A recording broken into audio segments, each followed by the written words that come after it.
7 दिवस सुरू असलेल्या सोहळ्यात भादवनमधील सर्वांनी सहभाग घेतला। पुजारी निवृत्ती केसरकर महाराज, ज्ञानदेव शिंदे महाराज, नामदेव सुतार महाराज यांच्या देखरेखीखाली सप्ताह सुरू होता। पहाटे 5 वाजता काकड्याने सुरुवात व्हायची, नंतर 7 वाजता ग्रंथराज ज्ञानेश्वरी पारायण, दुपारी गाथा भजन, संध्याकाळी प्रवचन आणि रात्री प्रसिद्ध अशा कीर्तनकारांची कीर्तनं असा नित्यक्रम सुरू होता। त्रयोदशीला सकाळी काला कीर्तन व त्यानंतर महाप्रसाद झाला।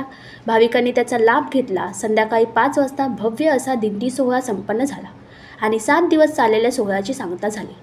या कार्यक्रमासाठी ज्यांनी कीर्तनकारांचे मानधन दिले, कोणी दिंडींना अन्नदान केले, कोणी पारायणाला बसलेल्यांना नाश्ता दिला, कोणी जाहिरात सौजन्य दिले, कोणी वस्तू स्वरूपात दान दिले, तर बहुतेकांनी रोख देणगी दिली। हा सोहळा सर्वांच्या सहकार्याने उत्साहात पार पडल्याबद्दल वारकरी संप्रदायाकडून सर्व ग्रामस्थांचे आभार मानण्यात आले। असाच हा सोहळा दरवर्षी वारकरी मंडळी व ग्रामस्थ मिळून साजरा करू असे श्री विजय माने आणि दत्तात्रय मांडेकर यांनी प्रतिनिधीशी बोलताना सांगितले।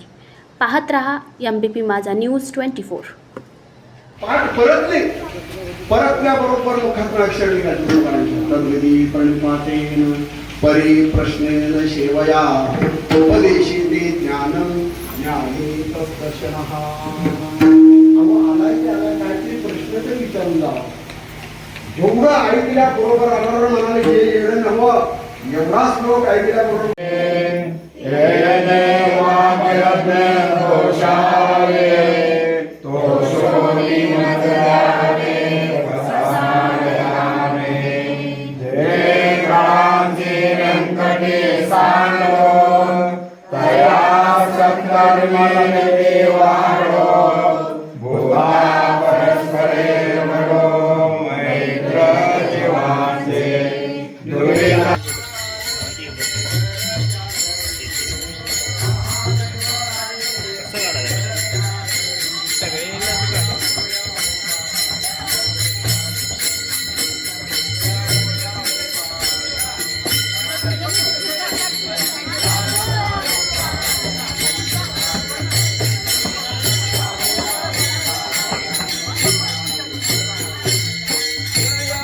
सगळ्यांनी वाट